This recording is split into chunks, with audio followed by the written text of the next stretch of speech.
Delhi police की crime branch की एईकेसी team, जिसको हमारी डीसीपी अपूर्वा सुपरवाइज करती हैं और एसीपी सुशील लीड करते हैं, उनकी एक टीम जिसको इंस्पेक्टर दिलीप लीड कर रहे थे, उनके अपने साथियों के साथ इतला मिली थी परसों रात को कि कुछ लोग जो राजगढ़ जिला है मध्य प्रदेश का, वहां से यहां आते हैं और बैंक्वेट्स में या शादियों की जगह पर घुसकर बच्चों को यूज करके और बच्चों द्वारा वो बैग को लिफ्ट करते हैं और जिस बैग में इनको डाउट होता है या इनको पूरा वो होता है संदेह कि जिसमें कैश या ज्वेलरी होगी, तो ऐसे हमने 3 जो एडल्ट हैं, जिसमें जो इनका लीडर है कल्लू छायल और कुलजीत अज्जू, 3 को गिरफ्तार किया है। इनके साथ एक बच्चे को एप्रीहेंड किया है जिसकी उम्र 15 साल है।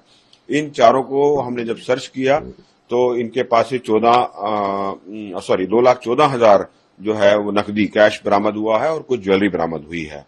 आगे इन्वेस्टिगेशन में जो ये रिकवरी है ये कनेक्ट हुई है 3 केसेस में। एक केस तो शास्त्री पार्क का है, एक जीटीबी इंक्लेव का है और एक स्वरूप नगर का है।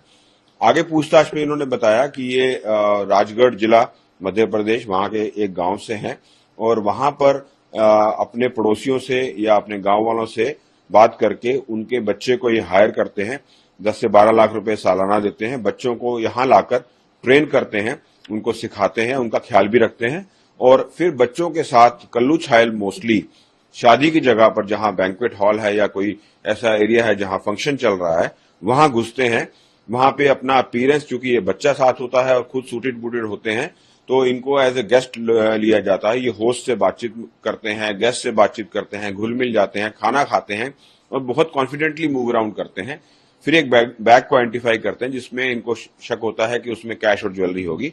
फिर ये बच्चे द्वारा उस बैग को पिक करवाते हैं और बैग को पिक करवा के एकदम से बाहर निकल जाते हैं। बाहर इनके जो बाकी गैंग्स के साथी हैं वेट करते हैं ऑटो में और ये उस बैग को लेके वहां से चंपत हो जाते हैं। एक दिन में 2-3 जगह ये शादियों में इस तरह की वारदात करके वापस अपने गांव चले जाते हैं कैश और ज्वेलरी लेकर।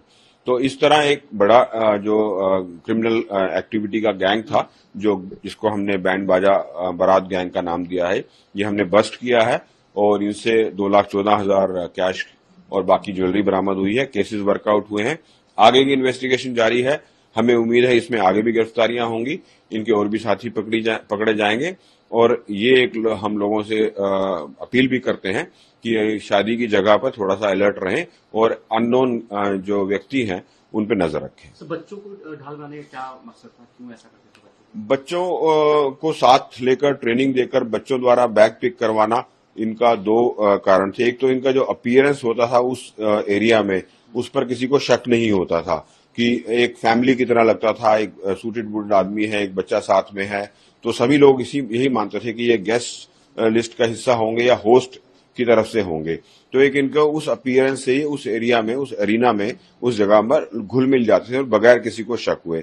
और बच्चे द्वारा ये बैग को पिक करवाते थे कि बस बच्चा अगर बैग के पास खेल रहा है, खड़ा है, तो जो बाकी जो उस बैग का जो होल्डर है या ओनर है वो अनअवेयर होता था और अलर्ट मोड में नहीं रहता था, क्योंकि बच्चा साथ होने पर किसी को शक भी नहीं होता कि वो बैग एकदम वहां से पिक हो जाएगा और बच्चे से ये बैग पिक कराकर अपना काम आसानी से सफाई करके वहां से निकल जाता है।